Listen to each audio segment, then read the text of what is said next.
আজকের ভিডিওটা হবে কিছু কিছু মানুষের জন্য, সবার জন্য নয়। কিছু কিছু মানুষ আছে চুলকায়, আর মন চাইলে টিকটক করিও, মন চাইলে ফেসবুকের ভিডিও বানাই। তোরা অনেক সমস্যা আছে না? হ্যাঁ, তোরা অনেক সমস্যা আছে।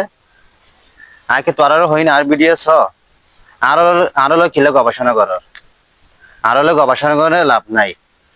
আয় হস্ত করে টিয়া হামাইয়ের এমবি ঢুকাই দিয়ে লাইভ হয়ে দে। আর আর মন চাইলে ভিডিও করিও, মন চাইলে টিকটক করিও। তোরা তো কেন মাথা গামা গড়া পড়ে আরো লইরে আর গার্জিয়ান নাই। আর মা বাবার হাসে বালাতা হেলে হইয়া, আর আল্লাহর হাসে বালাতা হেলে হইয়া, আর ইমানটিক ব্যাগিনটিক। আগে তোরা তো টিয়া চাইনি এমবি ঢুকাই পেলাই। আগে তোরা তো টিয়া চাই না, আর কিছু টিয়া তো আর ভিডিও করিও এমবি ঢুকাই না হারির। আর তোরা এলে হইনি তো তোরা তো ব্যাঙ্গের মাথা গামা পড়ে। আগে নিজের সরকার তেল দাও, তারপর অন্য জনের চিন্তা করিস।